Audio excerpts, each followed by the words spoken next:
जय श्रीराम दर्शक बंधु सिंदूरर अधिकार रे आज आपण माने देखिया को पाइबे जे आदित्य आज फुल नतसा उपरे रागी जाइछि काहेकि ना नतसा बारंबार अंबिका को एक्सपोज करिवा पाई चेष्टा करूछि। आज आदित्य पुरा नतसा को सीधा सीधा कहब तू ए घर छाड़ी चली जा बोली आउ तुमे जदि ए घर छाड़ी न जीव ताहाले मु ए घर छाड़ी चली जीवी बोली आदित्य कहूची।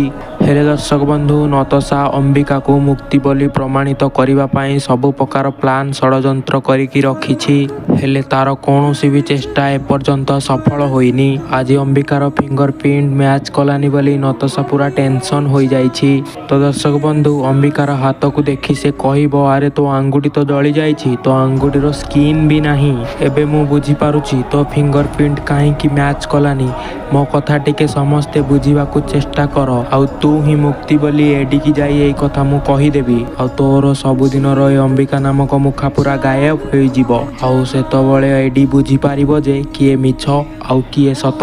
ताहाले दर्शक बंधु अंबिकार असल मुखा कौन खोली देबो कि आदित्यंक सामना रे नतसा ना आदित्य नतसा कथा को न विश्वास करी नतसा उपरे रागी जाई पारे। वीडियोटी भल लागिथिले लाइक करी चैनल को सब्सक्राइब कर दियंतु कमेंट रे निजर मतामत जणांतु।